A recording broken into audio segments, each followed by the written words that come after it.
आपके सामने रखता है। तो आज के साथियों अगर ये 80 प्रश्न आप अपने मनोमस्तिष्क में स्टोर कर लेते हो तो साथियों एग्जाम बहुत आपके आसानी से क्रैक हो जाएगा। लेकिन बहुत ध्यान पूर्वक आपको क्लास को देखना होगा। जो यहाँ पर प्रश्न आपको करवाए जा रहे हैं ये आपके लिए साथियों एक वरदान है और एग्जाम हॉल में इसका आपको बहुत फायदा देखने को मिलेगा। मैथ की अगर बात करें, रीजनिंग की अगर बात करें, वो कॉन्सेप्ट साथियों आज लिए हैं जो ट्रेंडिंग टॉपिक है, जो ट्रेंडिंग क्वेश्चन के टॉपिक है। तो साथियों इन 80 प्रश्नों को आप हल्के में मत लीजिएगा, इन सभी क्वेश्चंस को देखिएगा और बहुत ज्यादा मजबूत कीजिएगा अपनी तैयारी को। तो पहला प्रश्न साथियों आपके स्क्रीन पर आ चुका है कि संघ की राजभाषा हिंदी और लिपि देवनागरी ये भारत के संविधान के कौन से अनुच्छेद में साथियों इसका जिक्र है? तो अनुच्छेद 343 में इसका जिक्र है, ये आपको मालूम होना चाहिए। आंसर आपका जाएगा ऑप्शन नंबर बी के साथ। अब उसके बाद देखिए अगले नंबर का प्रश्न आपसे बहुत पूछा जाता है कि कवि का स्त्रीलिंग क्या है? तो कवि तो साथियों एक पुल्लिंग शब्द है, अगर इसका स्त्रीलिंग की अगर बात करेंगे तो कवित्री हो जाएगा। आंसर आपका जाएगा सी के साथ। उसके बाद देखिए साथियों खाली जगह वाले बहुत सारे प्रश्न आते हैं, कम से कम 2 प्रश्न तो मानकर चलिए। देखिए वह हमेशा अपने भाई के गीत गाता रहता है, वाक्य में अव्यय आपको बताने। यहाँ पर अब खाली जगह नहीं है, इसमें आपसे ये पूछा जा रहा है कि इस पूरे वाक्य में अव्यय क्या होता है। देखिए अव्यय वो होता है जो बदल नहीं सकता है, लेकिन यहाँ पर बात करें वह की अगर बात करें तो वहां से वही भी बन जाएगा, ठीक है ना, वहां भी बन जाएगा। तो ये तो अव्यय नहीं है। अव्यय वो होता है जिसको हम परिवर्तित नहीं कर सकते। अपने लिखा हुआ है अपनी भी हो जाएगा, अपनों भी हो जाएगा। भाई लिखा है भैया भी हो जाएगा, बहिना भी हो जाएगा या भाइयों भी हो जाएगा। के लिखा है की भी हो जाएगा। तो ये तो अव्यय नहीं होगा। जो ये जो बदल रहे ना शब्द ये अव्यय नहीं है। गीत लिखा है ना तो गीता भी हो जाएगा या गीत प्लरल भी इसका हो सकता है। गाता लिखा है तो गाती भी हो जाएगा, रहती हो जाएगा या है लिखा है तो है भी हो जाएगा। लेकिन यहाँ पर एक इकलौता एक ऐसा शब्द है साथियों, हमेशा ये साथियों एक अव्यय शब्द है, ये नहीं बदल सकता। क्या आपने सुना है कभी हमेशो या कभी सुना है हमेशी? तो अगर ऐसा वाक्य कोई भी वाक्य आपके सामने आ जाए और पूछा जाए इस पूरे वाक्य में अव्यय बताइए कौन सा है, तो ढूंढ लेना जो जिसमें परिवर्तन नहीं हो सकता वही आपका अव्यय शब्द होगा। चलिए छत्तीसगढ़ी किस भाषा की बोली है ये आपसे पूछा जा रहा है। तो साथियों आप लोग ध्यान रखेंगे छत्तीसगढ़ी किस भाषा की बोली है? तो पूर्वी हिंदी की बोली है। अब अगर बात करें साथियों पूर्वी हिंदी की 3 बोलियां हैं। एक तो मैंने आपको बता दी साथियों छत्तीसगढ़ी, तीनों मैं आपको एक साथ बता देता हूँ। पूर्वी हिंदी की साथियों बोली है, ट्रिक से हम लोग देखेंगे ए बी सी। ए से साथियों पूर्वी हिंदी की कौन सी बोली है? तो अवधी आप लोग ध्यान रखेंगे। अगर बात करें साथियों बी से कौन सी बोली है पूर्वी हिंदी की? तो बघेली आप लोग ध्यान रखेंगे। और सी से अगर बात करें साथियों तो छत्तीसगढ़ी आपको ध्यान रखना है। तो अगर साथियों छत्तीसगढ़ी की जगह यहाँ पर बघेली आ जाती तो बघेली भाषा भी साथियों, बघेली जो है ना ये भी बोली किसकी होती? ये भी पूर्वी हिंदी की होती। अवधि अगर पूछ लिया जाता तो भी ये भी साथियों पूर्वी हिंदी की होती।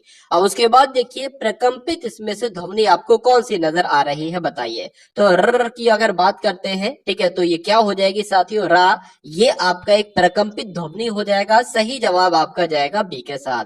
उसके बाद देखिए विलोम शब्द युग्म नहीं है, यानी कि कौन सा विलोम शब्द नहीं है ये आपसे पूछा जा रहा है। तो अभिज्ञ का विलोम होता है अनभिज्ञ, ये तो विलोम है।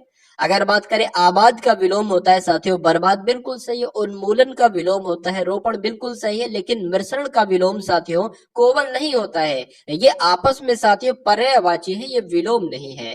तो राइट आंसर आपका जो होगा वो ऑप्शन नंबर ए के साथ जाएगा। भाई बहुत बढ़िया, वेरी गुड क्लास।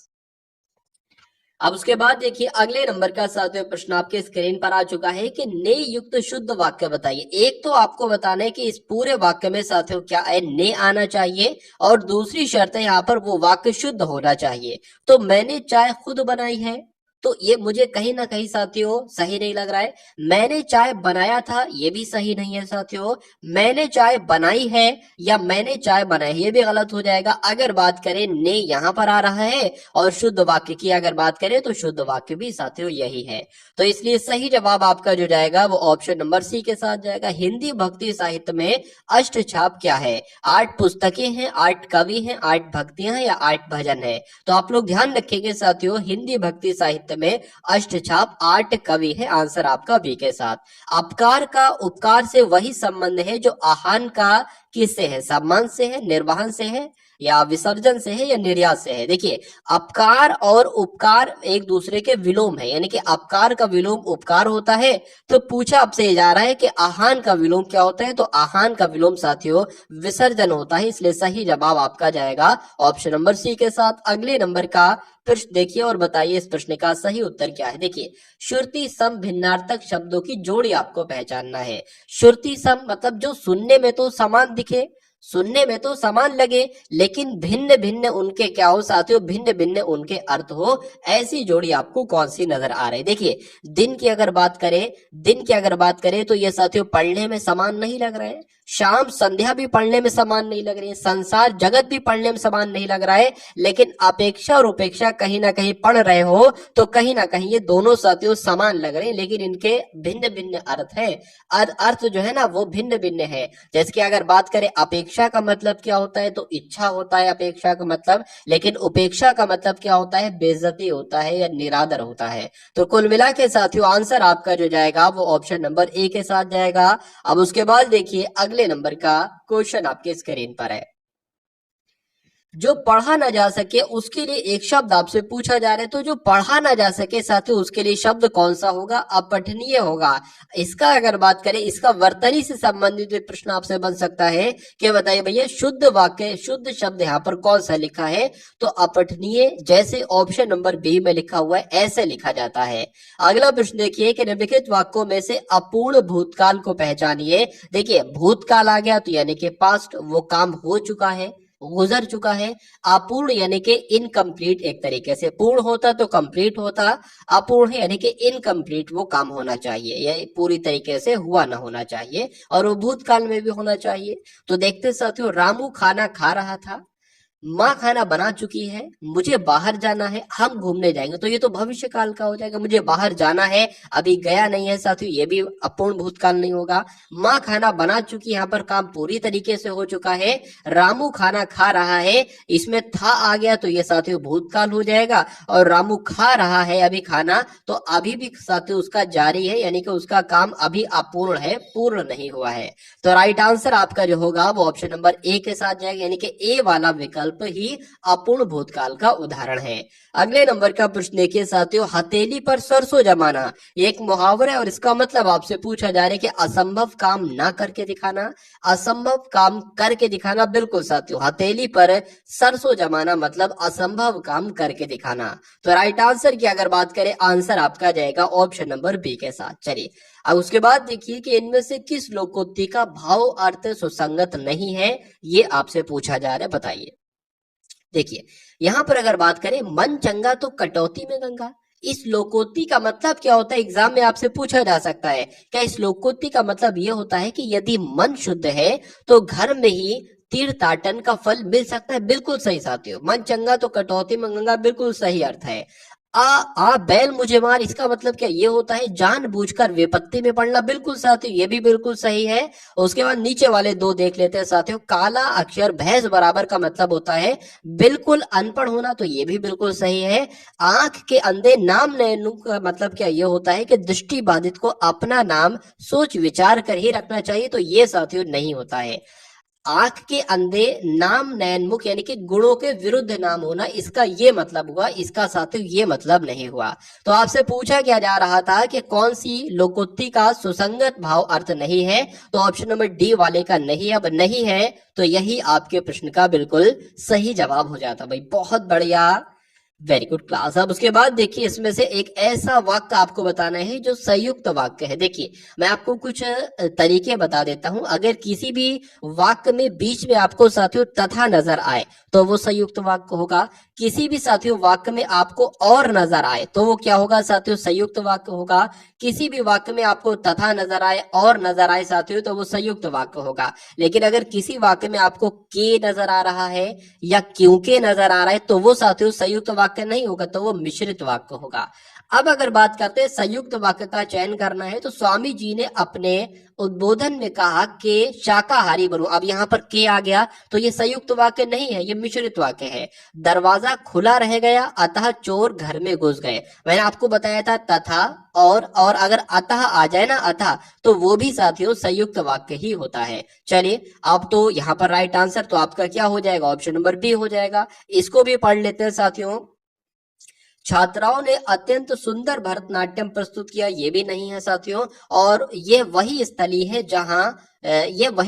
जहां कृष्ण भक्त मीरा पैदा हुई थी, ठीक है ना। तो एक तरीके से ये साथियों जो है ना, ये आपका मिश्रित वाक्य है और ये आपका सरल वाक्य है। मिश्रित वाक्य की पहचान एक और मैं आपको साथियों बतला देता हूं कि अगर शुरू में आ जाए यहां और उसके बीच में आ जाए जहां, यानी कि अगर तथापि आ जाए और यद्यपि आ जाए ऐसे करके, ठीक है ना, तो वो आपके मिश्रित वाक्य के उदाहरण कहलाए जाते हैं।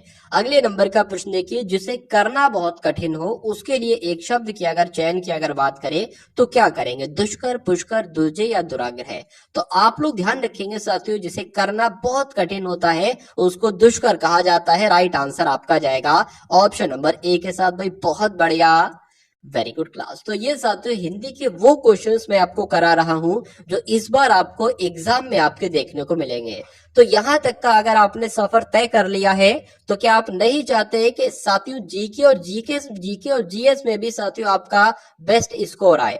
तो जीके जीएस को भी आप देखिएगा कि आप नहीं चाहते कि मैथ और रीजनिंग में आप 20 के 20 क्वेश्चन कर दो, बिल्कुल चाहते हैं। तो आज की इस क्लास में मैं आपको वो कॉन्सेप्ट साथियों सिखाने वाला हूं जो डायरेक्ट आपको देखने को मिलेंगे आपके एग्जाम में।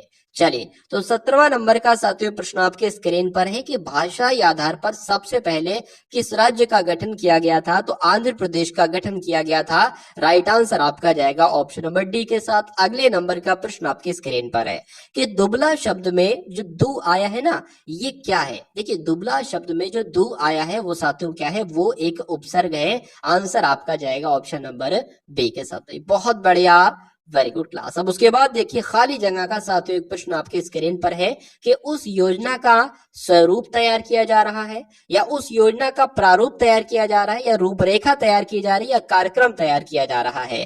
तो यहाँ पर अगर बात करें, किसी भी योजना का साथियों प्रारूप तैयार किया जाता है, ना के रूपरेखा, ना के कार्यक्रम, ना के स्वरूप। तो यहाँ पर साथियों कौन सा शब्द आ जाएगा, प्रारूप शब्द आ जाएगा और पूरा वाक्य सही हो जाएगा। चलिए, निम्नलिखित में से शुद्ध वर्तनी वाला शब्द अगर बात करें तो कौन सा है साथियों, बताइए। देखिए, आहार गलत है, आहार होता है। रचिता लिखा हुआ रचयिता होता है। दृष्टा भी गलत है। प्रतिदर्श यहाँ पर साथियों बिल्कुल सही है और सही है तो यही आपके प्रश्न का बिल्कुल सही जवाब हो जाता। भाई बहुत बढ़िया, वेरी गुड क्लास। अब उसके बाद देखिए साथियों, अब 20 क्वेश्चंस हम लोग यहाँ पर देखेंगे। पूरी जीके जीएस के सबसे महत्वपूर्ण क्वेश्चन यहाँ पर चलेंगे साथियों, 20 प्रश्न। तो अगर आपसे एग्जाम में पूछा जाए कि एशिया का नोबेल पुरस्कार किस पुरस्कार को कहा जाता है साथियों, तो रमन मैग्सेसे पुरस्कार को क्या कहा जाता है, एशिया का नोबेल पुरस्कार कहा जाता है। आंसर आपका ए के साथ। प्रोजेक्ट टाइगर बहुत पूछा जाता है साथियों, ये कब शुरू हुआ था। तो आप लोग साथियों डेट भी याद रखेंगे और वर्ष भी याद रखेंगे, यानी कि 1 अप्रैल 1973 को प्रोजेक्ट टाइगर प्रारंभ किया गया था। आंसर आपका बी के साथ जाएगा। उसके बाद देखिए, बांदीपुर राष्ट्रीय उद्यान का संबंध किससे है। तो अगर बात करें साथियों ये कहां पर है, तो ये कर्नाटक में, यानी कि बांदीपुर राष्ट्रीय उद्यान कहां पर है, तो कर्नाटक में है। लेकिन ये किसके लिए जाना जाता है, ये बाघों के लिए जाना जाता है। राइट आंसर आपका जाएगा ऑप्शन नंबर ए के साथ।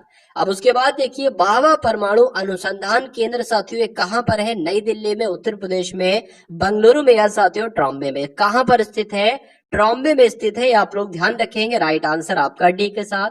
उसके बाद देखिए, शहीद भगत सिंह दिवस कब मनाया जाता है। तो आप लोग के लिए यहाँ पर साथियों एक प्रश्न है कि शहीद भगत सिंह दिवस कब मनाया जाता है। 23 मार्च को मनाया जाता है। राइट आंसर आपका हो जाता है ऑप्शन नंबर सी। उसके बाद देखिए हड़प्पा सभ्यता में विशाल स्नानागार का साक्ष्य साथियों कहां से मिला है। स्नानागार की अगर बात करें इसका साक्ष्य साथियों कहां से मिला है, मोहनजोदड़ो में पाया गया है। राइट आंसर आपका साथियों अगर है ऑप्शन नंबर बी के साथ तो बिल्कुल करेक्ट है। उसके बाद देखिए महात्मा बुद्ध ने अपना जो पहला उपदेश दिया था वो कहां पर दिया था, तो कहां पर दिया था साथियों, सारनाथ में दिया था। ये आप लोग ध्यान रखेंगे। आंसर जिनका भी यहाँ पर ऑप्शन नंबर डी है तो बिल्कुल करेक्ट है। उसके बाद देखिए एक अगला साथियों अति महत्वपूर्ण प्रश्न आपकी स्क्रीन पर है कि कविराज साथियों किसको कहा जाता है, तो कविराज किसको कहा जाता है, समुद्रगुप्त को कहा जाता है। इसलिए राइट आंसर आपका अगर है ऑप्शन नंबर ए के साथ तो बिल्कुल करेक्ट हो जाता है।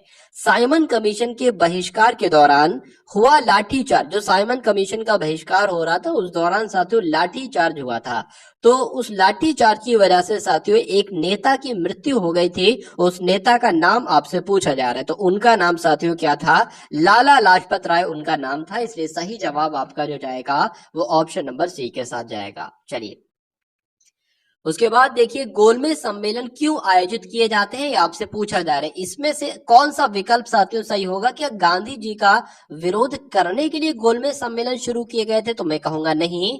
भीमराव अंबेडकर को भारत का नेता बनाने के लिए भी नहीं गोलमेज सम्मेलन शुरू किए गए थे। देखिए अगर आपसे पूछ लिया जाए कितने गोलमेज सम्मेलन हुए थे, तो 3 गोलमेज सम्मेलन हुए थे। पहला गोलमेज सम्मेलन 1930 में, दूसरा 31 में, तीसरा 32 में।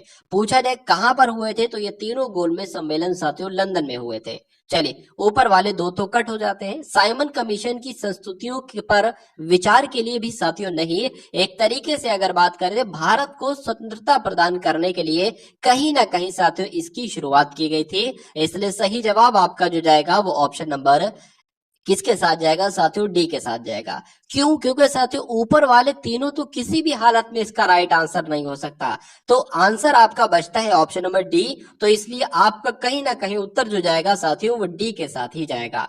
अगले नंबर का प्रश्न देखिए अगर बहुत ज्यादा इसका पूरा मकसद नहीं था गोलमेज सम्मेलन का, तो कहीं ना कहीं साइड वाला अगर मकसद बात करें तो साइड वाला मकसद उद्देश्य ये हो सकता है। चलिए अब उसके बाद देखिए निम्नलिखित में से किस नृत्य शैली में कथा भाव हमेशा महाभारत या रामायण से लिया जाता है, तो किसकी बात चल रही है साथियों, कुचिपुड़ी की बात चल रही है। ये आपके इस प्रश्न का बिल्कुल सही जवाब हो जाता है। अब उसके बाद देखिए अगला प्रश्न आपके स्क्रीन पर है कि जो विठल स्वामी मंदिर है और जो हजारा मंदिर है इसका निर्माण किसके द्वारा करवाया गया था, तो कृष्णदेव राय के द्वारा करवाया गया था। सही जवाब आपका जाएगा ऑप्शन नंबर सी के साथ। उसके बाद देखिए भारतीय मरुस्थल की एक महत्वपूर्ण नदी इसमें से कौन सी है, तो इसमें से साथियों कौन सी है, लूनी नदी की अगर बात करते हैं ये भारतीय मरुस्थल की एक महत्वपूर्ण नदी है। राइट आंसर आपका ऑप्शन नंबर ए हो जाता है।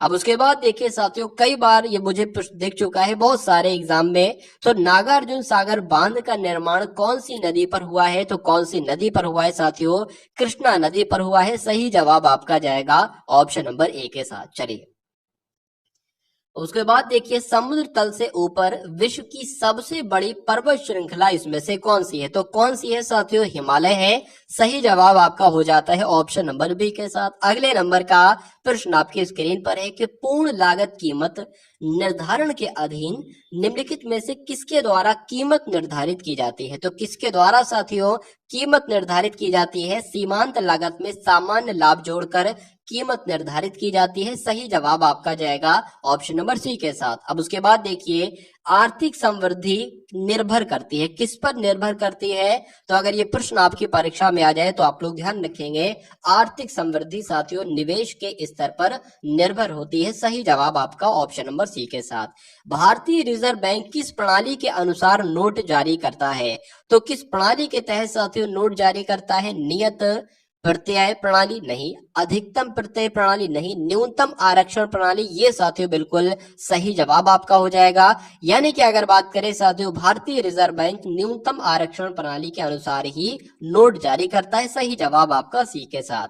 उसके बाद देखिए प्रति व्यक्ति आय निकालने के लिए राष्ट्रीय आय को भाग किया जाता है, तो किससे भाग किया जाता है साथियों, देश की कुल जनसंख्या से भाग किया जाता है। ये भी प्रश्न आपसे पूछा जा सकता है। तो प्रति व्यक्ति आय निकालने के लिए राष्ट्रीय आय को साथियों देश की कुल जनसंख्या से भाग किया जाता है। अगले नंबर का प्रश्न देखिए भारत के राष्ट्रपति केवल किसी लिखित सिफारिश पर राष्ट्रीय आपात स्थिति की उद्घोषणा जारी कर सकते हैं। तो यहाँ पर साथियों राइट आंसर आपका क्या होगा, यानी कि भारत के राष्ट्रपति सिर्फ किसकी लिखित सिफारिश पर, तो संघ का मंत्रिपरिषद की साथियों लिखित सिफारिश पर राष्ट्रीय आपात स्थिति की घोषणा साथियों जारी कर सकते हैं। सही जवाब आपका जो जाएगा वो ऑप्शन नंबर सी के साथ जाएगा, और जिनका आंसर यहाँ पर सी है तो बिल्कुल करेक्ट भाई, बहुत बढ़िया, वेरी गुड क्लास। तो अब साथियों यहाँ पर हम लोग देखेंगे 20 प्रश्न रीजनिंग के एकदम टॉप लेवल के, और 20 प्रश्न साथियों मैथ के हम लोग देखेंगे। तो रीजनिंग का साथियों पहला प्रश्न आपकी स्क्रीन पर है, यहाँ पर लिखा हुआ है कि यदि सत्यता को क्या कहा जाता है साथियों, बनावटीपन एक प्रश्नयुग के दो शब्द हैं। मतलब सत्यता की अगर बात करें बनावटीपन कहा जाता है, तो विशेषज्ञ को साथियों क्या कहा जाएगा। देखिए यहाँ पर एक तरीके से बात करें, एक विलोम लिखा हुआ, एक उल्टा लिखा हुआ है, तो विशेषज्ञ का उल्टा क्या हो जाएगा, आवारा, नौसिखिया, पारखी हो जाएगी, प्रतिनिधि हो जाएगा। तो क्या हो जाएगा साथियों, नौसिखिया हो जाएगा। सही जवाब आपका साथियों अगर है ऑप्शन नंबर ए के साथ तो बिल्कुल करेक्ट है। अब उसके बाद देखिए अगले नंबर का प्रश्न आपके स्क्रीन पर है कि यदि अंग्रेजी की वर्णमाला के अक्षरों को विपरीत क्रम में लिखा जाता है तो एन के दाईं ओर 8वां अक्षर साथियों क्या होगा, आपसे पूछा जा रहा है। देखिए normally A B C D E F G H हम लोग लिखते हैं नॉर्मल लेवल में, लेकिन यहाँ पर कहा जा रहा है कि विपरीत क्रम में अगर अंग्रेजी वर्णमाला को लिखना हो, यानी कि सबसे पहले Z आ गया, उसके बाद साथियों Y आ गया, फिर उसके बाद साथियों X आ गया, उसके बाद W आ गया। ये विपरीत क्रम अगर जारी रहता है साथियों तो कहाँ तक, यहाँ तक मान लेते हैं साथियों, यहाँ कहीं पर जो है वो A आता है, यहाँ पर B होगा, यहाँ पर C D ऐसे करके Z यहाँ तक है, तो इसको कहते हैं साथियों विपरीत क्रम। इसमें लिखे तो N के दाईं ओर, अच्छा मान लीजिए N कहाँ पर होगा, N सपोज दैट साथियों यहाँ पर होगा, और N होता है 14 नंबर पर, तो N के दाईं ओर, अब N का दाईं ओर किधर होगा, N का दाईं ओर साथियों इधर की तरफ होगा, N का दाईं ओर, तो N के दाईं ओर 8वां अक्षर क्या होगा, तो N होता है साथियों 14 पर, हमें जाना है दाईं ओर, हमें क्या करना पड़ेगा, माइनस करना पड़ेगा, क्योंकि एक की तरफ जा रहे हैं ना, तो 8वां अक्षर पूछा जा रहा है, तो 14 माइनस 8 साथियों कितना हो जाएगा, 14 माइनस 8 साथियों 6 हो जाएगा, और 6 पर साथियों यहाँ कहीं आपका आएगा F, ठीक है ना। तो आपका आंसर जो जाएगा साथियों वो किस ऑप्शन के साथ जाएगा, F के साथ जाएगा। अगर कहते कि N के बाईं ओर 8वां चलना है, या N के बाईं ओर 10वां चलना है, तो हम क्या करते हैं साथियों, 14 प्लस 10 करा देते, 24 आ जाता। तो ये दोनों बातें आप लोग ध्यान रखिएगा। उसके बाद देखिए अगले नंबर का प्रश्न है कि प्रकाश का संबंध है, जैसे प्रकाश में साथियों किरण होती है ना, तो उसी प्रकार आवाज में क्या होती है, आपसे पूछा जा रहा है। आवाज में क्या ध्वनि होती है, आवाज में क्या सुर होता है, क्या तुरंत तरंग होती है, क्या सुनना होता है। तो कहा जा सकता है साथियों प्रकाश में किरण होती है और आवाज में क्या होती है, ध्वनि होती है। तो सही जवाब आपका जाएगा ऑप्शन नंबर ए के साथ भाई, बहुत बढ़िया, वेरी गुड क्लास। उसके बाद अगर बात करें रवि पश्चिम की ओर 12 किलोमीटर चलता है, तो ये साथियों डायरेक्शन वाला सवाल है। मैं आपको बता देता हूं साथियों, आप सभी लोग जानते हैं, मान लीजिए एग्जाम हॉल में आप यहाँ पर बैठे हैं, तो आपके ऊपर साथियों हमेशा क्या होगा, आपके ऊपर हमेशा साथियों उत्तर होगा, और आपके ये नीचे साथियों क्या होगा, ये हमेशा दक्षिण होगा। और इस साइड की अगर बात करें, ये आपका पूर्व साइड कहलाएगी, और ये आपका साथियों पश्चिम दिशा कहलाएगी। इतनी बातें आपको ध्यान रखना है। उसके अलावा अगर मैं आपको बताऊं साथियों, आपका सीधा हाथी जो होता है ना, सीधा हाथी क्या होता है साथियों, आपको ध्यान रखना है दायां हाथ होता है। और अगर बात करूं आपका जो बायां हाथ होता है, बायां हाथ आपका क्या कहलाया जाता है, बायां हाथ आपका साथियों उल्टा हाथ कहलाया जाता है। तो एग्जाम में अगर कहा जाए आप दाएं मुड़िए तो आपको सीधे हाथ पे मुड़ना है, आपसे कहा जाए बाएं मुड़िए तो आपको उल्टे हाथ पे मुड़ना है। देखिए रवि पश्चिम की ओर 12 किलोमीटर गाड़ी चलाता है, तो मान लीजिए आप यहाँ हैं, पश्चिम की ओर ये आपकी जाएगी, तो मान लीजिए आप यहाँ हैं, पश्चिम की ओर आपको चलना है कितने किलोमीटर, 12 किलोमीटर आप ये चल दिए पश्चिम की ओर, ठीक है। कहा गया है कि दक्षिण की ओर मुड़कर 3 किलोमीटर चलता है, तो दक्षिण की ओर साथियों नीचे की तरफ जाएंगे और 3 किलोमीटर हम इसको चला देंगे। उसके बाद कहा है कि फिर वो पूरब की ओर जाता है और 8 किलोमीटर चलता है, तो पूरब की ओर भैया हमने यहाँ पर इसको 8 किलोमीटर चला दिए।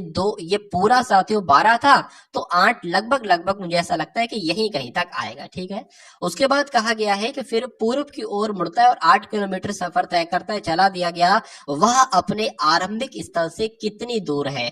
अभी वो यहाँ पर है साथियों, और उसका आरंभिक स्थल ये था, यानी कि पूछा आपसे जा रहा है कि ये इसकी दूरी साथियों क्या है। बहुत आसान तरीके से निकाल सकते हैं। देखिए यहाँ पर अगर हम लोग बात करते हैं साथियों, देखिए यहाँ पर अगर बात करें ये इसकी दूरी कितनी होगी, इसकी दूरी कितनी होगी। जब ये 3 है तो ये भी साथियों क्या होगा, 3 होगा। ठीक है ना, मैं यहाँ पर आपको बना लेता हूं, ये दूरी आपको निकालना है। ठीक है, ये दूरी आपको निकालना है, ये यहां से, तो ये दूरी हमें निकालना है। अगर बात करें इस पूरी की लंबाई कितनी है, 12 किलोमीटर है, 12 है ना, हाँ 12 इसको किलोमीटर है। और यहां तक अगर बात करें 8 किलोमीटर है, तो जाहिर सी बात है ये कितनी होगी, ये 4 किलोमीटर होगी, तो ये 4 किलोमीटर हो गई। ये अगर 3 है तो साथियों ये भी 3 होगी, तो ये कितनी होगी, 3 किलोमीटर हो गई। तो ट्रिपलेट में आपको साथियों कई बार बता चुका हूं कि अगर एक लंबाई आपकी भुजा की 3 होगी, दूसरी 4 होगी, तो तीसरी साथियों हमेशा 5 होगी। ये आप लोग ध्यान रखेंगे, इसलिए सही जवाब आपका जो जाएगा वो ऑप्शन नंबर बी के साथ जाएगा। ठीक है ना। अब उसके बाद देखिए अगले नंबर का प्रश्न आपके स्क्रीन पर, चलिए अगला प्रश्न आपके स्क्रीन पर है कि तरुण पूर्व की ओर जा रहा है, यदि उसे उत्तर की ओर जाना है, मतलब पूर्व किधर होता है साथियों, पूर्व इधर होता है, अगर उसे उत्तर की ओर जाना है तो किस दिशा में उसे नहीं जाना चाहिए, ये आपसे साथियों यहाँ पर पूछा जा रहा है। देखिए और बताइए सही जवाब आपका क्या हो सकता है।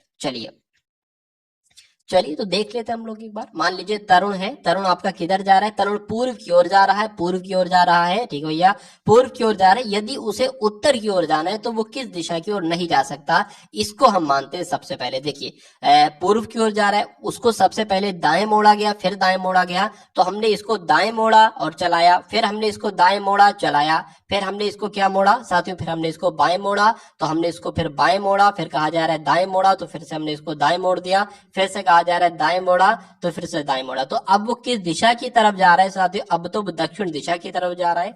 इसमें कहा गया था कि यदि उसे उत्तर की ओर जाना हो तो किस दिशा में उसे नहीं जाना चाहिए, तो इसी दिशा में साथियों उसे नहीं जाना चाहिए, क्योंकि ये दिशा तो उसको दक्षिण की तरफ ले जा रही है। अब एक बार बी भी हम लोग चेक कर लेते हैं, बी एक बार हम लोग यहाँ पर चेक कर लेते हैं, वो किस तरफ जा रहा है साथियों, वो आपका पूरब की तरफ जा रहा है। अब क्या किधर मोड़ देना चाहिए, दाएं की तरफ, फिर दाएं की तरफ, तो हमने सबसे पहले दाएं की तरफ मोड़ दिया, फिर उसको दाएं की तरफ मोड़ दिया, फिर उसको बाएं बाएं बाएं 3 बार मोड़ा, फिर हमने उसको बाएं की तरफ 3 बार मोड़ा, नहीं ये तो दाएं हो जाएगा, ये तो दाएं हो जाएगा। ठीक है, बाएं की तरफ एक बार मोड़ा, बाएं की तरफ 2 बार मोड़ा, बाएं की तरफ 3 बार मोड़ा, यानी कि ये दिशा तो साथियों उसे उत्तर ले जा रही है, तो ये भी दिशा फाइनली उसको उत्तर ले जाएगी, ये भी दिशा फाइनली उसको उत्तर ले जाएगी। देखिए ये वाला करके दिखाता हूँ, पूर्व की तरफ जा रहा है ना, दाएं मोड़ना है, तो एक बार दाएं मोड़ा, एक बार दाएं मोड़ा, एक बार दाएं मोड़ा, अब किस तरफ जा रही है, ये भी उत्तर की तरफ जा रही है, और ये दिशा भी उत्तर की तरफ ही लेके जाएगी। तो कुल मिला के साथियों उत्तर की तरफ कौन सी दिशाएं नहीं लेके जाएगी, ये ऑप्शन वाली ए नहीं लेके जाएगी, इसलिए यही आपका बिल्कुल सही जवाब हो जाता है। चलिए पूजा की ओर संकेत करते हुए विक्रम ने कहा, एक लड़की है पूजा, इस लड़की की ओर इशारा करते हुए विक्रम साथियों कहता है कि उसका पिता, यानी कि इस लड़की का, पूजा का पिता जो है ना, ये मेरी माँ की बहन का पुत्र है। अच्छा, मेरी माँ की बहन का पुत्र मेरा कौन होगा, मेरा कजिन होगा, मेरा एक तरीके से भाई होगा। ठीक है, तो अब मेरे भाई की लड़की है ये, इसका पिता, इसका ये जो पिता है ना, ये पूजा का पिता है, ये मेरा कौन है, मेरा कजिन है। तो भैया मेरे कजिन की बेटी मेरी कौन होगी, विक्रम उसको क्या कहेगा, तो विक्रम उसको साथियों भतीजी कहेगा। मेरे भाई की बेटी कौन होगी, मेरी भतीजी होगी। ठीक है, तो अगर आपसे पूछा जाता वैसे यहाँ पर पूछा जा रहा है पूजा का विक्रम से क्या संबंध है, तो विक्रम क्या कहेगा पूजा को, तो भतीजी कहेगा। लेकिन यहाँ पर अगर ये लिखा होता विक्रम का पूजा से क्या संबंध है, तो पूजा क्या कहती विक्रम को, पूजा साथियों क्या कहती, चाचा कहती, तो आपका उत्तर चाचा होता। यहाँ पर बहुत लोग कंफ्यूज हो जाते हैं कि पूजा का विक्रम से क्या संबंध है। अब यहाँ पर भतीजी है तो बता दोगे, लेकिन अगर यहाँ पर साथियों ऑप्शन में चाचा भी होता तो कैसे बताते, तो मैं आपको बता देता हूँ, सा से पहले, ये से पहले जो शब्द लिखा हो, आपको देखना है कि ये बंदा क्या कहेगा इस बंदे को, तो वही आपका उत्तर हो जाएगा। ये बंदा क्या कहेगा, ये बंदा भतीजी कहेगा। और अगर यहाँ पर पूजा आ जाता तो पूजा क्या कहती इस बंदे को, पूजा कहती मेरा चाचा। तो आंसर आपका कुल मिला के जो है वो ऑप्शन नंबर ए के साथ है। अब उसके बाद एक और साथियों प्रश्न देखिए कि एक स्त्री का परिचय देते हुए एक व्यक्ति बोलता है उसकी माता, क्या एक स्त्री का परिचय देते हुए एक व्यक्ति बोलता है कि उसकी माता मेरी सास की इकलौती पुत्री है। ठीक है, उसकी माता जो है मेरी सास की इकलौती पुत्री कौन होगी, मेरी सास की इकलौती पुत्री मेरी बीवी होगी, मेरी सास की इकलौती पुत्री मेरी बीवी होगी। और उसकी माता है, वो कौन है साथियों, वो उसकी माता है। तो उस व्यक्ति का स्त्री से साथियों क्या संबंध है, तो वो उसकी बेटी है, यानी कि वो स्त्री क्या कहेगी साथियों, इस व्यक्ति को पिता कहेगी। इसलिए सही जवाब आपका जो जाएगा वो ऑप्शन नंबर किसके साथ जाएगा साथियों, ऑप्शन नंबर सी के साथ जाएगा। चलिए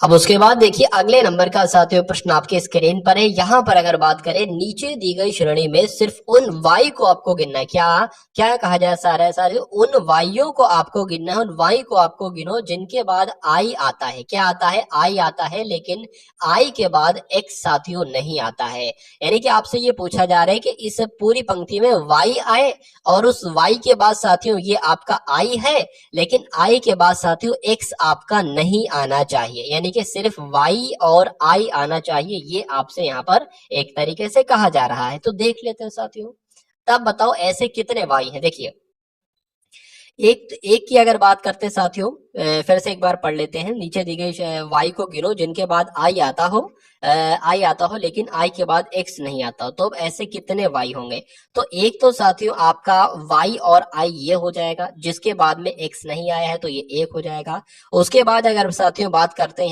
यहाँ पर आपका y i नहीं है, y i नहीं, ये आपका y i है, लेकिन साथियों यहाँ पर x आया है तो इसको नहीं काउंट करेंगे। यहाँ पर y आया है और y के बाद साथियों i भी आया है, लेकिन x नहीं आया है, तो ये आपका दूसरा ऐसी चीज हो जाएगी। उसके बाद अगर यहाँ पर साथियों बात करते हैं y आया है, i आया है, लेकिन x नहीं आया है, ये आपका तीसरा हो जाएगा। अगर बात करें कोई और भी है, y भी है, i भी है, लेकिन x है, इसको काउंट नहीं करेंगे। यहाँ पर साथियों y है और i है और z है, x नहीं है, तो ये आपका चौथा हो जाएगा। तो ऐसी कितनी y आई है, ऐसी 4 y आई है जिनके बाद i तो है लेकिन x नहीं है।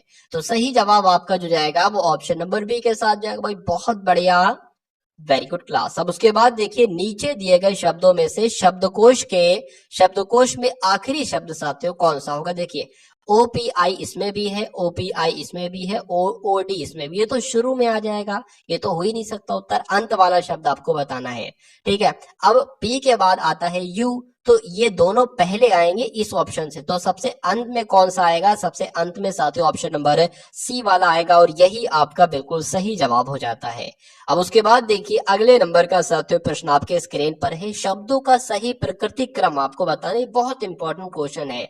अच्छा बच्चा साथियों इस प्रश्न को नहीं कर पाएगा। देखिए सबसे पहले जब बच्चा पैदा होने से पहले जो गर्भ में होता है ना, वो कौन सी अवस्था कहलाई जाती है, वो गर्भ अवस्था कहलाई जाती है। तो यहाँ पर कहीं पर गर्भ अवस्था तो ऑप्शन में नहीं है।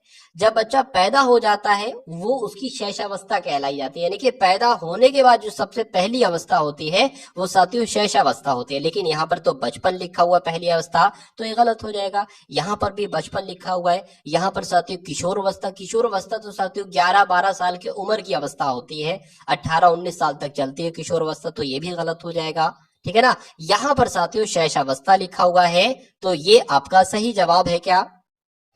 तो शैशवावस्था की अगर बात करें, ये साथियों जन्म से शुरू होती है, वही लगभग 3-4-5 साल तक की रहती है। फिर ये साथियों लगभग वही 7-8 साल की उम्र तक बचपन रहता है। फिर उसके बाद अगर बात करते हैं साथियों किशोर अवस्था जो आपकी आती है 10 साल तक रहती है। फिर 11 बाल से यहाँ पर साथियों 11-12 से 18 तक शुरू हो जाता है। फिर यौवन अवस्था आ जाती है, फिर बुढ़ापा आ जाता है, यानी कि प्रौढ़ अवस्था आ जाती है। तो जो सही क्रम है साथियों वो कौन सा है, सही क्रम साथियों ऑप्शन नंबर डी वाला है, और यही आपका बिल्कुल सही जवाब हो जाता है। भाई बहुत बढ़िया, वेरी गुड क्लास। चलिए निम्न में से कौन सा वर्ष अधिवर्ष है, यानी कि कौन सा वर्ष साथियों अगर आपसे पूछा जाए अधिवर्ष है या लीप वर्ष है, बात एक ही है। तो यहाँ पर अगर बात करें, देखिए कौन सा वर्ष लीप वर्ष है, यहाँ पर जो भी साथियों 4 से पूरा पूरा विभाजित हो जाए वो आपका क्या हो जाएगा साथियों, वो आपका लीप वर्ष हो जाएगा। तो देख लीजिए एक बार साथियों, कौन सा यहाँ पर 4 से पूरा पूरा साथियों विभाज्य होता है, एक बार देख लेते हैं। देखिए 4 चौक 16 हो जाएगा, 4 चौक 16 होगा तो 3 होगा ये 38 हो जाएगा, 4 नहीं आपका 36 हो जाएगा, 2 बचेगा ये 22 हो जाएगा, और 4 22 से नहीं कट होगा तो ये नहीं होगा। 1978 की अगर बात करें साथियों, 4 चौक आपका 16 हो जाएगा, 3 जाएगा, और अगर बात करें ये भी नहीं होगा, लास्ट में 18 आएगा। अगर बात करें साथियों यहाँ पर 4 चौक आपका क्या हो जाएगा साथियों, 16 हो जाएगा, 1 बचेगा 10 हो जाएगा, 4 दूना आपका कितना हो जाएगा, 8 हो जाएगा, फिर आपका 2 बचेगा, और 4 पंजे 20, 4 छंग आपके 24 हो जाएगा। तो ये पूरा पूरा साथियों कट जा रहा है।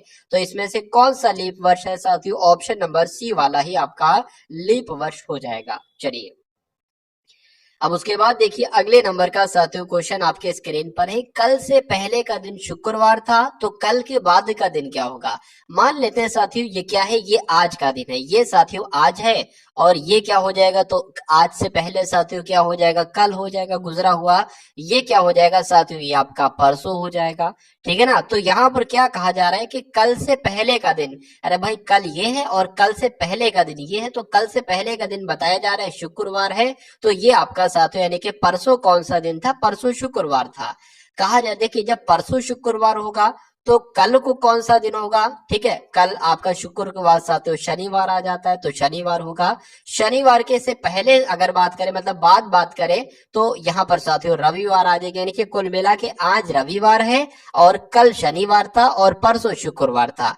पूछा आपसे ये जा रहा है कि कल के बाद कौन सा दिन होगा, तो कल तो आपका ये हो जाएगा और परसों आपका ये हो जाएगा। तो कल कौन सा दिन होगा, सोमवार, और परसों कौन सा दिन होगा साथियों, मंगलवार होगा। क्या मंगलवार साथियों ऑप्शन में है, तो बिल्कुल है साथियों, ऑप्शन नंबर सी में है, और यही आपका बिल्कुल सही जवाब हो जाता भाई। बहुत बढ़िया, वेरी गुड क्लास। अब उसके बाद देखिए नीचे दिए गए विकल्पों में से सही विकल्प आपको चुनना है। कौन सा चित्र आपको बताना है कि जलेबी को, मिठाई को और खाने योग्य वस्तुओं का प्रदर्शन कर रहा है, बताइए।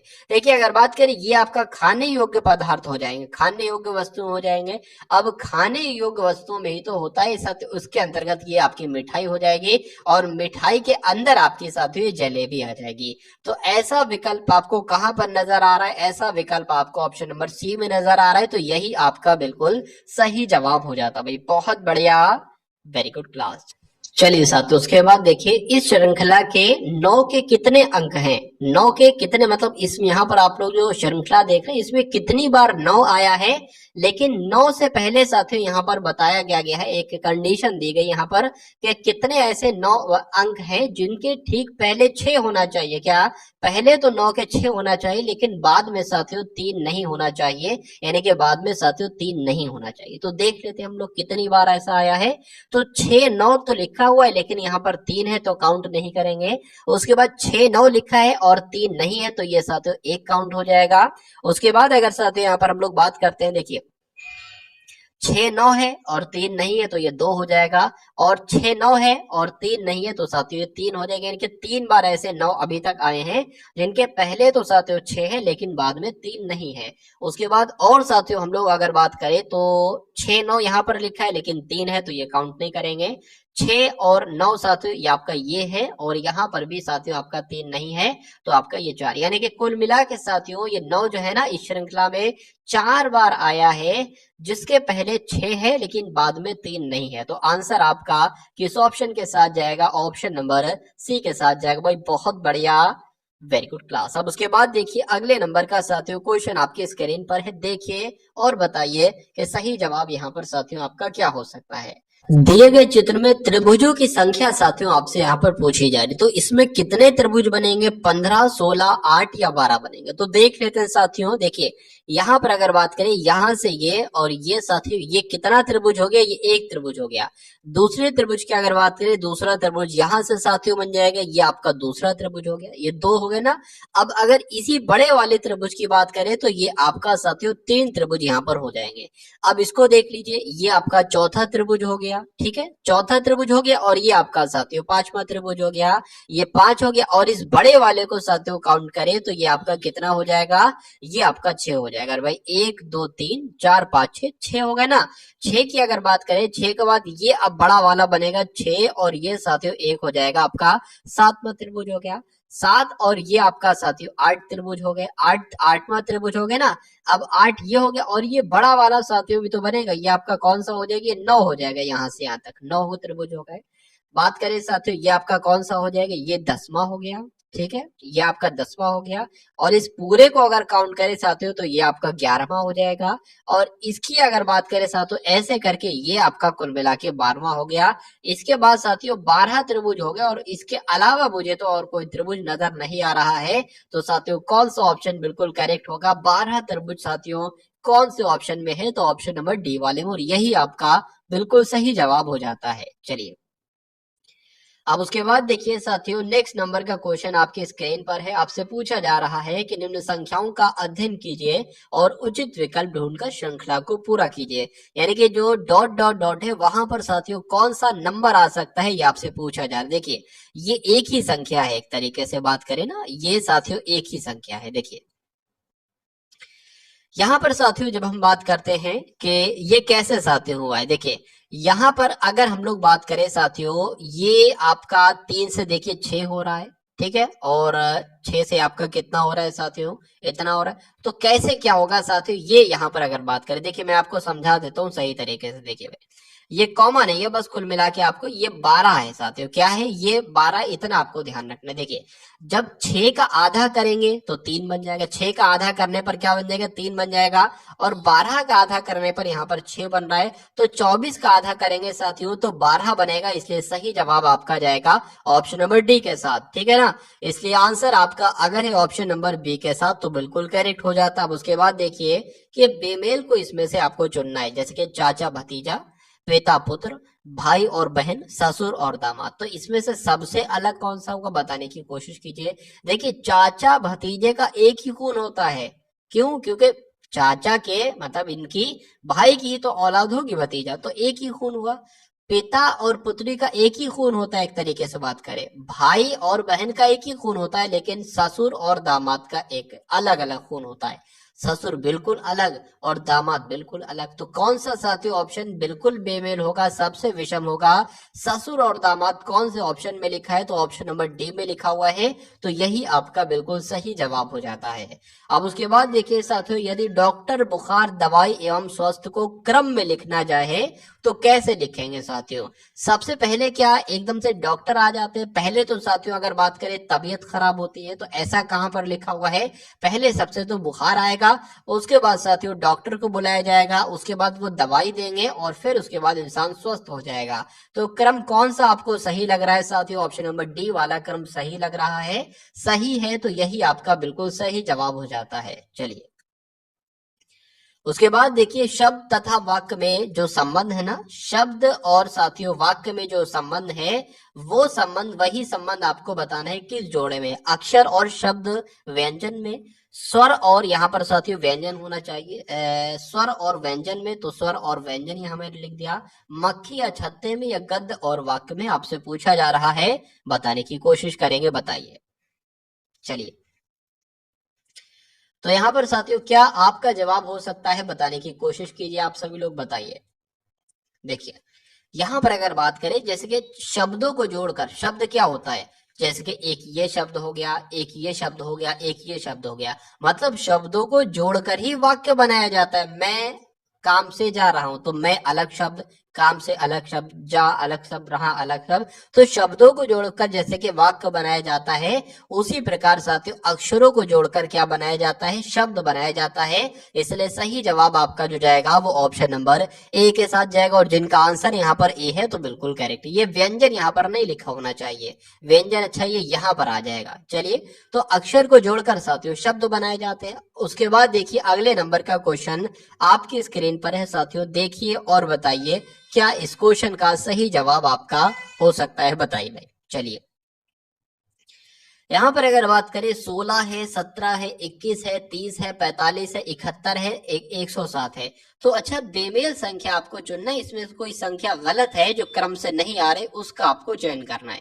देखिए यहाँ पर अगर बात करें 16 से 17 हुआ यानी कि 1 बड़ा है, 17 से साथियों 21 हुआ है कितना 4 बड़ा है, और 21 से साथियों 30 हुआ है तो 9 बड़ा है। यहाँ पर अच्छा एक बात आपको नजर आ रही होगी, ये 1 बड़ा है, ये 4 बढ़ गया, ये 9 बढ़ गया, यानी कि अगर बात करें 1 का स्क्वायर बढ़े यानी कि 1, ये 2 का स्क्वायर है, ये 3 का स्क्वायर है, तो यहाँ पर साथियों 4 का स्क्वायर आना चाहिए यानी कि यहाँ पर 16 आना चाहिए, और फिर यहाँ पर 5 का स्क्वायर आना चाहिए यानी कि 25 आना चाहिए, और फिर यहाँ पर 6 का स्क्वायर आना चाहिए यानी कि 36 आना चाहिए। क्या 71 में 36 जोड़ने पर 107 है? एक बार ट्राई कर लीजिए, 1 और 6 आपका 7 हो जाएगा, 7 और 3 आपका 10 हो जाएगा, बिल्कुल साथियों यही क्रम लगेगा।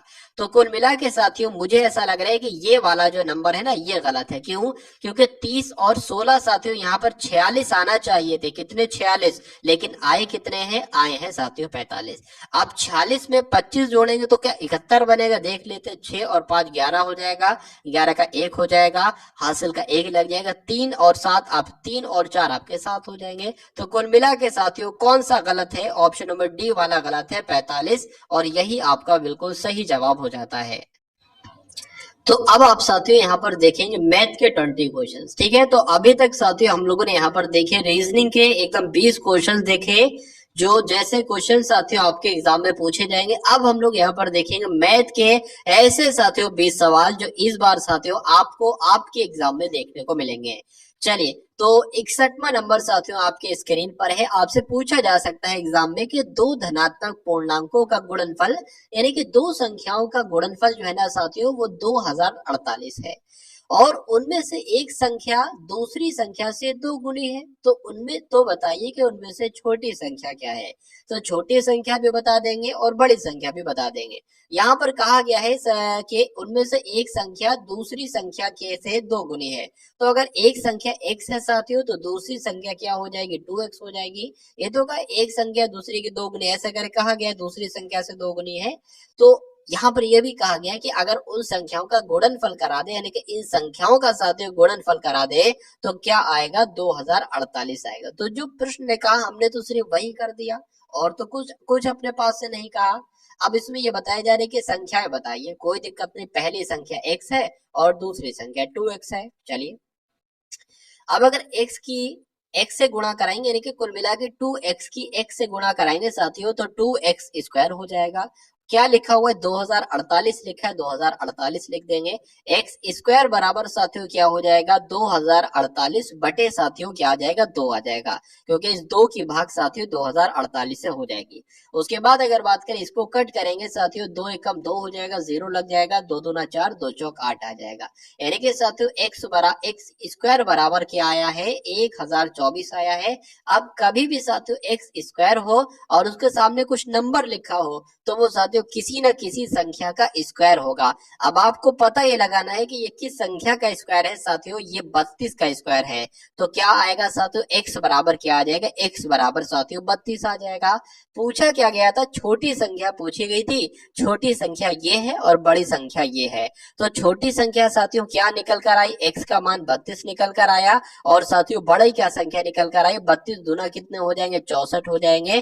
तो साथियों आंसर की अगर बात करें, छोटी संख्या पूछी गई है ना, छोटी संख्या बताइए, तो छोटी संख्या आपकी 32 हो जाएगी, और अगर बड़ी संख्या पूछी जाती तो 64 हो जाएगी। तो जिनका आंसर यहाँ पर ऑप्शन नंबर ए है तो बिल्कुल करेक्ट है। चलिए, अब उसके बाद देखिए अगले नंबर का प्रश्न है कि x प्लस 1/x बराबर √3 है। तो x क्यूब यहाँ पर साथियों लिखा हुआ है, x क्यूब लिखा हुआ है, क्या? x cube plus 1/x cube लिखा है, ठीक है ना। तो ये भी आपका x क्यूब हो जाएगा। तो इसका मान आपको बताना है। देखिए यहाँ पर अगर हम लोग बात करें साथियों इस तरह के सवाल को कैसे किया जाएगा, ये मैं इसका आसान सा तरीका आपको बतला देता हूँ। अगर बात करें यहाँ पर क्यूब क्यूब है ना, क्यूब क्यूब का मान निकालना है, तो साथियों इसको इसका भी आपको क्या करना पड़ेगा? क्यूब इसका भी करना पड़ेगा और क्यूब साथियों इसका भी करना पड़ेगा। क्यों? क्योंकि इस क्यूब से ये क्यूब कैंसिल हो जाएगा, इसलिए साथियों दोनों पर हमने क्यूब चढ़ा लिया, कोई दिक्कत नहीं है। अच्छा, अब ये तो वो बन गया a प्लस बी का होल ऑफ क्यूब बन गया, और a प्लस बी का साथियों होल ऑफ क्यूब का साथियों सूत्र क्या होता है? सूत्र क्या होता है साथियों? a क्यूब होता है। प्लस आपका बी क्यूब होता है, साथियों प्लस 3ab होता है, प्लस 3ab होता है, और साथियों क्या होता है, a प्लस बी होता है। ठीक है ना, ये आपको मालूम होना चाहिए, याद होना चाहिए। अब इसको अगर a मान लेते, इसको b मान लेते साथियों, तो इस फॉर्म में इसको लिख देंगे, यानी कि a क्यूब लिखा है ना, तो a क्यूब साथियों यानी कि x क्यूब हो जाएगा, तो x क्यूब लिख लिया है यहाँ पर। पहले साथियों b क्यूब लिखा है, b क्या है, 1/x है, तो 1 साथियों x क्यूब हो जाएगा। ठीक है, चलिए प्लस साथियों 3ab है, तो क्या लिखेंगे साथियों, 3 लिखेंगे, गुणा a कितना है, a साथियों x है, गुणा b कितना है, 1/x है, तो ये हो जाएगा।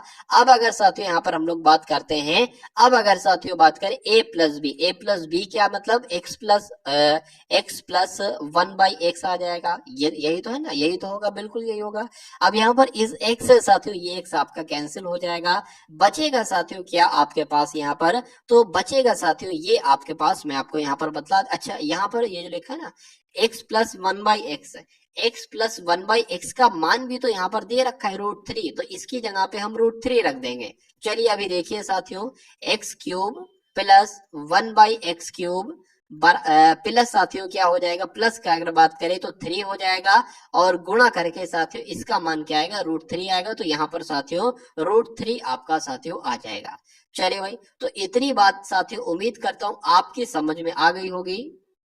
अब अगर बात करें साथियों, देखिए यहाँ पर ये शुरुआत की अगर बात करें ना, x प्लस 1/x का होल ऑफ क्यूब हमने किया था, बराबर क्या है, √3 का भी तो साथियों क्यूब है यहाँ पर, तो साथ में हमको क्या करना चाहिए था साथियों, √3 के क्यूब की अगर बात करते हैं, तो साथियों क्या हो जाएगा, √3 गुणा √3 हो जाएगा। ठीक है, बराबर हमने ये कर दिया। अब साथियों इसको एक बार तरीके से मतलब साथ में आपको लिखना है। अब आप सभी को पता होगा कि √3 गुणा में लिखे 2 बार तो 3 निकल आ जाएगा ये, और साथियों √3 जैसा ये आपका साथियों वैसे ही आ जाएगा। अब यहाँ पर अगर बात करते हैं साथियों, x cube plus 1/x cube plus 3√3 बराबर 3√3 है, तो जब साथियों ये इधर बराबर के इधर ये प्लस का है, उधर जाएगा साथियों तो माइनस का हो जाएगा। यानी कि अगर बात करें x क्यूब जैसे लिखा है साथियों वो वैसे लिख लेंगे, बराबर ये वाला लिखेंगे साथियों 3√3 लिखेंगे। अब ये प्लस का है ना, उधर जाएगा, ये आपका साथियों माइनस का हो जाएगा यहाँ पर। चलिए तो अब साथियों यहाँ पर अगर बात करें कि x 3√3 में से 3√3 जाएगा तो क्या बचेगा, कुछ नहीं बचेगा साथियों, शून्य बचेगा। तो क्या अगर बात करें x cube plus 1/x cube बराबर क्या बचा साथियों, शून्य बचा। और आपसे पूछा यह जा रहा था कि x cube plus 1/x cube का मान क्या होगा, तो ये x cube plus 1/x cube का मान ही तो निकला साथियों, शून्य। तो इसलिए सही जवाब आपका जो जाएगा वो ऑप्शन नंबर सी के साथ जाएगा। चलिए अब उसके बाद देखिए अगले नंबर का प्रश्न आपके स्क्रीन पर है। तीन संख्याएं 5:7:12 के अनुपात में है, यदि उनमें से पहली संख्या और तीसरी संख्याओं का योग अगर किया जाता है तो वो दूसरी संख्या से 50 अधिक होता है, तो तीनों संख्याओं का योग कितना होगा। तो साथियों यहाँ पर कैसे क्या होगा, देखिए पहली संख्या अगर 5 है तो दूसरी संख्या 7 है, तीसरी संख्या 12 है, इनका अनुपात यदि उनमें से पहली और तीसरी संख्या का यानी कि इस संख्या का अगर और इस संख्या का योग अगर कर दिया जाए तो ये दूसरी संख्या से यानी कि 7 से 50 अधिक हो जाता है। तो इसको कैसे साथियों लिखोगे आप, ये मैं आपको बता देता हूँ। पहली संख्या क्या है, कहा गया है कि पहली संख्या और तीसरी संख्या, तो पहली संख्या 5x है और तीसरी संख्या साथियों 12x है। इनका जब योगफल किया जाता है तो कहा यह जा रहा है, इनका जब योगफल किया जाता है तो दूसरी संख्या क्या लिखा है, दूसरी संख्या से 50 अधिक हो जाता है, तो दूसरी संख्या प्लस 50 अधिक हो जाता है, तो ये आपकी समीकरण बन गई। अब अगर बात करें साथियों, सबसे पहले x का मान निकाल लीजिए। अगर x का मान निकल गया ना साथियों तो ये तीनों संख्याएं भी निकल जाएंगी। देखिए कैसे करेंगे साथियों, 5x 12x आपका क्या हो जाएगा, 17x हो जाएगा, बराबर साथियों 7x प्लस आपका 50 आ जाएगा। ये 17x है ना, ये 7x इधर आएगा माइनस का, तो 17x में से 7x घटेगा तो साथियों 10x बचेगा। 10x बराबर कितना हो जाएगा, 50 हो जाएगा, और x बराबर साथियों कितना हो जाएगा, 50/10 हो जाएगा, ये 10 नीचे आ जाएगा, तो ये 0 से ये 0 कट जाएगा, बचेगा क्या साथियों, x बराबर 5 बचेगा। तो x बराबर 5 बचेगा ना, और अनुपात किसका निकालना है साथियों, 5, 7 और 12 का निकालना है। x बराबर पता चल गया यानी कि 5x अनुपात 7x, ये आपका 12x हो गया। तो तीनों संख्याओं का योग क्या होगा? 5 पंजे साथियों क्या हो जाएगा? 25 हो जाएगा। 7 पंजे आपका कितना हो जाएगा साथियों? 35 हो जाएगा। और 12 पंजे कितना हो जाएगा? 60 हो जाएगा। इनका योग कर लीजिए। 5 5 आपका 10 हो जाएगा, एक हासिल का लग जाएगा। 7 और 3 आपका 10 और 2 आपका 12 हो जाएगा। यानी कि कुल मिला के साथियों तीनों संख्याओं का योगफल कितना होगा? 120 होगा। इसलिए सही जवाब आपका जो जाएगा वो ऑप्शन नंबर बी के साथ जाएगा। उसके बाद देखिए अगले नंबर का प्रश्न है कि यदि मोहन की आय महेश से 150% अधिक हो तो बताइए कि महेश की आय मोहन से आय से कितने प्रतिशत की कम होगी। इस टाइप का साथियों क्वेश्चन मैं आपको हर बार करवाता हूं। मैं आपको बताने की कोशिश करता हूं कि अगर इस टाइप का क्वेश्चन आ जाए और आप देखो भैया इसमें तो सिर्फ एक ही संख्या दी गई है, ये हम कैसे करेंगे? तो ये सिर्फ एक ही संख्या, पूरे सवाल में एक ही संख्या दी जाएगी और इस एक संख्या से ही आपको साथियों सही आंसर तक पहुंचना होगा। देखिए सवाल का स्ट्रक्चर कैसा होगा? दो लोग होंगे, कहा जा रहा है कि एक लोग की आय दूसरी से इतने प्रतिशत ज्यादा है। तो बताइए दूसरे की आय पहले वाले से कितने प्रतिशत कम होगी? तो आपको क्या लिखना है? जो संख्या लिखी है वो संख्या लिख देना है, गुणा साथियों 100 लगा देना है। बटे में क्या लिखोगे? इस संख्या के जस्ट बाद अगर लिखा हो अधिक तो 100 और 150 को जोड़ देना। क्या? 100 और 150 को जोड़ देना। लेकिन अगर लिखा हो ये संख्या के बाद लिखा हो कम हो जाती है तो यहाँ पर साथियों आपको 100 में से इसको घटा देना है। तो ये बात आपको ध्यान रखना है यहाँ पर। अब 150 की 100 से गुणा करेंगे साथियों ये 15,000 हो जाएगा आपका। और नीचे आपका कितना हो जाएगा? 250 नीचे हो जाएगा। इस जीरो से आपका ये जीरो कट जाएगा। 5 से कट करेंगे, 5 पंजे 25 हो जाएगा। 5 तिया 15, ये 2 जीरो लग जाएगा। 5 एकम 5, 5 छंग आपका कितना हो जाएगा? 30 हो जाएगा। तो कुल मिला के साथियों क्या जाएगा आपका आंसर? 60% के साथ जाएगा। यानी कि यदि मोहन की आय महेश की आय से 150% ज्यादा है तो साथियों 60% हो जाएगी कम। क्या? महेश की आय मोहन की आय से कितने प्रतिशत कम होगी? 60% कम होगी। राइट आंसर आपका जाएगा बी के साथ। चलिए उसके बाद देखिए अगले नंबर का साथियों क्वेश्चन आपके स्क्रीन पर है कि ए 5 मिनट में 10 पृष्ठ टाइप कर सकता है। ठीक है, ए जो है ना ये 5 मिनट में साथियों 10 पृष्ठ टाइप कर सकता है और बी जो है साथियों ये 10 मिनट में 5 पृष्ठ टाइप कर सकता है। अगर दोनों लोग एक साथ काम करें और 30 मिनट में साथियों कुल कितने पृष्ठ टाइप कर लेंगे? तो कुल कितने 30 मिनट में कितना काम कर लेंगे? तो सबसे पहला हमारा दिमाग ये जाता है कि हम ये निकाल लें कि ए 1 मिनट में कितना काम कर सकता है, बी 1 मिनट में कितना काम कर सकता है। ये जो 5 मिनट में इतना काम, बी 10 मिनट में इतना काम लिखे ना, 1 मिनट में निकाल लो। क्या? अगर ए की अगर बात करें साथियों ये 5 मिनट में अगर बात करें, 5 मिनट में 10 काम करता है ना, 5 मिनट में साथियों 10 काम करता है ना, तो कहा जा सकता है साथियों कि 1 मिनट में कितना काम कर लेगा? ये 1 मिनट में साथियों काम कर लेगा 10/5। 5 एकम 5, 5 दूना आपका 10 हो जाएगा। यानी कि अगर बात करें साथियों 1 मिनट में 2 पृष्ठ टाइप कर पाएगा। तो ए का तो साथियों निकल गया हमारा। 1 मिनट में कितने पृष्ठ टाइप कर पाएगा? 2 पृष्ठ टाइप कर पाएगा। बी का निकाल लेते हैं। बी की अगर बात करें साथियों 10 मिनट में अगर साथियों 5 पृष्ठ टाइप कर पाता है तो 1 मिनट में कितने पृष्ठ टाइप कर पाएगा? 5 एकम 5, 5 दूना 10, यानी कि 1/2 पृष्ठ टाइप कर पाएगा।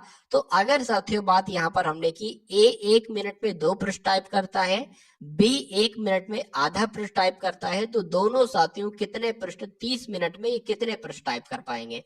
तो पहले तो इनको इनको जोड़ लो। तो कैसे जोड़ोगे? 2 सही 1/2, मतलब कुल मिला के ये 2.5 ही तो हो गया। 2.5 को सही तरीके से अगर लिखे तो कैसे लिखेंगे? 2 दूना 4, 4 और 1 5, 5 बटे आपका 2 यहाँ पर हो जाएगा। अब ये तो दोनों का 1 मिनट का काम हो गया। 30 मिनट में कितना काम करेंगे? तो 30 मिनट में कितना काम करेंगे? 30 से गुणा कर दो। 2 एकम 2, 2 की गुणा करें यहाँ पर 15 आ जाएगा और 15 पंजे साथियों कितना आ जाएगा? 75 आपका यहाँ पर आ जाएगा। यानी कि वो दोनों अगर एक साथ काम करते हैं तो 30 मिनट में कितने पृष्ठ टाइप कर पाएंगे? 75 पृष्ठ टाइप कर पाएंगे। सही जवाब आपका जाएगा ऑप्शन नंबर डी के साथ। भाई बहुत बढ़िया, वेरी गुड क्लास। चलिए 100 विद्यार्थी की एक कक्षा में, मतलब एक कक्षा है उसमें 100 विद्यार्थी हैं। इसमें से साथियों 50 विद्यार्थी जो है ना वो गणित में, 50 विद्यार्थी साथियों कहाँ पर? 50 विद्यार्थी की अगर बात करते हैं तो ये गणित में, और साथियों 70 विद्यार्थी जो है ये साथियों अंग्रेजी में क्या हो जाते हैं? ये फेल हो जाते हैं। ठीक है भैया, ये फेल हो जाते हैं। ठीक है ना, ये आपके क्या होते हैं? ये आपके फेल हो जाते हैं। उसके बाद लिखा हुआ कि 5 विद्यार्थी गणित में और अंग्रेजी दोनों में फेल हो जाते हैं, तो दोनों विषयों में उत्तीर्ण विद्यार्थी कितने होंगे? ये इस टाइप का क्वेश्चन साथियों आपसे पूछा जाता है। लास्ट में यही पूछा जाता है कि दोनों विषयों में कितने प्रतिशत विद्यार्थी पास हुए। तो ये संख्याएं बस आपसे बदली जाती हैं और सब्जेक्ट के नाम बदले जाते हैं। इसकी जगह साथियों आपको नागरिक शास्त्र दे दिया जाएगा, इसकी जगह आपको कुछ भी दे दिया जाएगा, संख्याएं चेंज कर दी जाती है और सब्जेक्ट के नाम चेंज कर दिए जाते हैं, बस साथियों और कुछ नहीं चेंज किया जाता है। तो मैं आपको यहाँ पर बता देता हूँ, अगर बात करें, देखिए बहुत सिंपल तरीके से मैं आपको समझाने की यहाँ पर कोशिश करूंगा।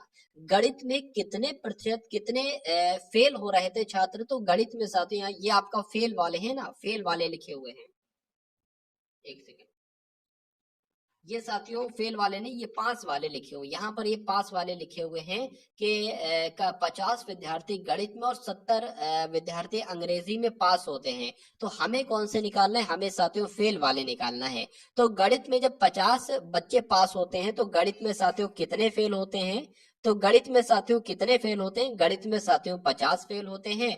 और जब अगर बात करें साथियों 70 विद्यार्थी अंग्रेजी में जब पास होते हैं, तो अंग्रेजी की अगर बात करें साथियों कितने फेल होते हैं? तो 30 फेल होते हैं, ठीक है ना। तो ये फेल वाले हमने निकाल ली। अब अगर बात करें दोनों विषयों में 5 छात्र हम कैसे निकालेंगे, जो यहाँ पर पूछा जा रहा है। देखिए दोनों विषयों में 5 छात्र कैसे निकालेंगे? 100, ये 100 हमें लिखना पड़ेगा, 100 विद्यार्थी हैं तो 100 लिख दिया, और साथियों माइनस लगा लेंगे, ब्रैकेट लगा लेंगे। अगर बात करें, अब अगर बात करें साथियों पहले विषय में कितने फेल थे? 50 थे, प्लस दूसरे विषय में कितने फेल थे? 30 थे, माइनस दोनों विषयों में कितने फेल थे साथियों? दोनों विषयों में 5 फेल थे। तो ये आपका इक्वेशन एक तरीके से बन गया। अब इसको सॉल्व करा लो साथियों। 100 की अगर बात करें माइनस लगा लिया, 50 और 30 80 हो जाएगा, 80 में से साथियों 5 जाएगा तो 75 बचेगा, यानी कि 100 में से जब 75 जाएगा तो साथियों 25 बचेगा। तो कहा जा सकता है कि दोनों विषयों में कितने विद्यार्थी पास हैं साथियों? तो 25 पास हैं। और 25 कहाँ लिखा है साथियों? ऑप्शन नंबर डी में लिखा हुआ है। तो यही आपके इस प्रश्न का बिल्कुल सही जवाब हो जाता है। चलिए अब उसके बाद देखिए अगले नंबर का साथियों प्रश्न आपके स्क्रीन पर है। यहाँ पर आपसे क्या पूछा जा रहा है साथियों, देखिए और बताइए राइट आंसर आपका क्या होगा। चलिए, एक व्यक्ति को 10% हानि होती है जब वह अपने माल को 153 रुपए में बेचता है, तो उसे अगर 20% का लाभ कमाना हो तो वो अपने माल को कितने रुपए में बेचे। मैं आपको 10 बार बता चुका हूं साथियों कि अगर 10% की हानि पर कोई सामान बेचा जाता है, यानी कि वो सामान 90% पर बेचा जाता है, और 90% जब उसको बेच रहे हैं तो 153 रुपए आ रहे हैं। कितने में बेचा जा रहा है? 153 रुपए में बेचा जा रहा है। तो आप 100% की वैल्यू निकालो, और 100% की वैल्यू जो भी निकल कर आए उसका 120% निकाल दो, आपका आंसर हो जाएगा। तो यहाँ पर अगर बात करते हैं साथियों 90% की वैल्यू क्या दे रखी है? 90% की वैल्यू साथियों जो आपकी दे रखी है वो 153 साथियों यहाँ पर दे रखी है, ठीक है। तो 100% की वैल्यू कैसे निकालेंगे साथियों? 153 बटे 90 हो जाएगा, और गुणा करा देंगे साथियों इसकी 100 से। इस जीरो से ये जीरो कट जाएगा, 9 एकम 9 हो जाएगा, कितना साथियों बचेगा? 6 बचेगा, 63 हो जाएगा, 9 सत्य आपका 63 हो जाएगा, और ये जीरो साथियों इसमें लग जाएगा। यानी कि कहा जा सकता है साथियों 170 में उसने उस वस्तु को खरीदा था।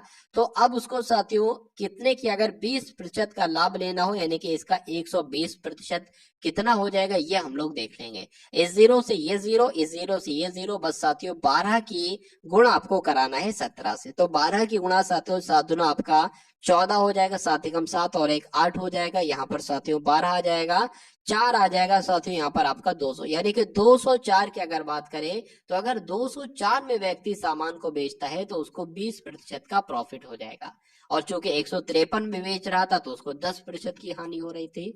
तो आंसर यहाँ पर जिनका भी साथियों ऑप्शन नंबर बी है तो बिल्कुल करेक्ट है। एक व्यक्ति 600 मीटर लंबी सड़क को 5 मिनट में साथियों पार करता है, तो उसकी गति आपसे पूछी जा रही, गति क्या होगी? गति का मतलब है कि गति पूछी जाए या चाल पूछी जाए, बात एक ही है। तो चाल बराबर साथियों क्या होगा? सूत्र आपने पढ़ रखा होगा, चाल बराबर होता है साथियों दूरी बटे समय होता है, ठीक है ना। चाल बराबर होता है साथियों दूरी बटे समय होता है। तो दूरी की अगर बात करें, दूरी यहाँ पर दे रखी है 600 है, बिल्कुल, तो 600 यहाँ पर लिख लिए। समय कितना है साथियों? समय 5 मिनट लगता है।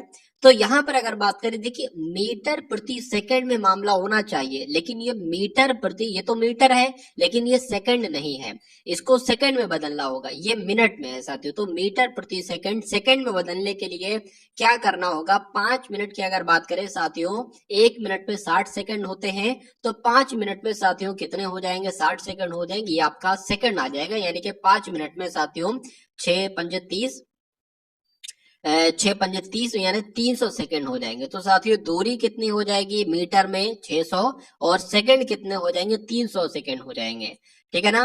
तो यहाँ पर साथियों जब हम बात करते हैं कि अब आगे क्या साथियों हो सकता है, देखिए अब दूसरी बात अगर हम लोग बात करें, अगर कभी भी मीटर प्रति सेकंड में है और आपसे पूछा जाए चाल बताइए किलोमीटर प्रति घंटे में, तो आपको किससे गुणा कराना चाहिए साथियों, आपको 18/5 से गुणा कराना चाहिए। लेकिन अगर कभी चाल किलोमीटर प्रति घंटे में दे रखी है और फिर कहा जाए कि मीटर प्रति सेकंड में बदली है, तो 5/18 से आपको गुणा कराना है उसकी, तो दोनों बातें आप लोग ध्यान रखेंगे। तो अब आपको साथियों इसको कैलकुलेट करना है, इन 2 जीरो से ये 2 जीरो कैंसिल हो जाएंगे। अगर बात करें साथियों 3 एकम 3, 3 दूना आपके 6 हो जाएंगे, ठीक है ना। 18 दूना कितने हो जाएंगे साथियों, 36 हो जाएंगे, बटे आपके 5 हो जाएंगे। तो 5 सत्ते आपके साथियों 35 हो जाएंगे, ठीक है। एक बचेगा, पॉइंट लगेगा, यहाँ पर 0 लगेगा, 5 दूना आपके कितने हो जाएंगे साथियों, 2 हो जाएंगे, यानी कि 7.2 किलोमीटर प्रति घंटा। ये इस क्वेश्चन का बिल्कुल सही जवाब हो जाता है। आंसर अगर आपका है ऑप्शन नंबर बी के साथ, तो बिल्कुल करेक्ट है। चलिए उसके बाद देखिए साथियों नेक्स्ट नंबर का क्वेश्चन आपकी स्क्रीन पर आ चुका है, देखिए और बताइए साथियों क्या इस क्वेश्चन का राइट आंसर आपका हो सकता है। साथियों मैंने बहुत सारे साथियों लगभग 10 से 12 मैंने फुल मॉक टेस्ट आपको करवा रखे होंगे। जैसे कि एक ही वीडियो देखेंगे ना, उसमें एक ही वीडियो में साथियों आप लोग देख लेंगे हिंदी के भी क्वेश्चन, सामान्य ज्ञान के भी क्वेश्चन आप लोग देख लेंगे, मैथ के क्वेश्चन, रीजनिंग के क्वेश्चन। तो एसएससी जीडी की पूरी प्लेलिस्ट जो कि निःशुल्क है बिल्कुल, उसका लिंक मैंने आपको साथियों डिस्क्रिप्शन में दे दिया है। वहां से जाकर पूरी प्लेलिस्ट को अगर आप साथियों वॉच कर लेते हैं, हर एक क्वेश्चन आपके मनोमस्तिष्क में साथियों स्टोर हो जाता है। तो मुझे ऐसा नहीं लगता कि एग्जाम को पास करने में आपको कोई दिक्कत, कोई परेशानी महसूस होगी। तो उसका लिंक साथियों डिस्क्रिप्शन में, इस वीडियो को देखने के बाद उस लिंक में जाइएगा और सभी क्वेश्चन साथियों तैयार कर लीजिएगा और फतेह कर दीजिएगा अपनी परीक्षा को। चलिए यहाँ पर अगर बात करें, एक 280 मीटर लंबी ट्रेन है, 63 किलोमीटर प्रति घंटा की चाल से एक खंबे को कितने समय में पार करेगी, ये आपसे यहाँ पर साथियों पूछा जा रहा है।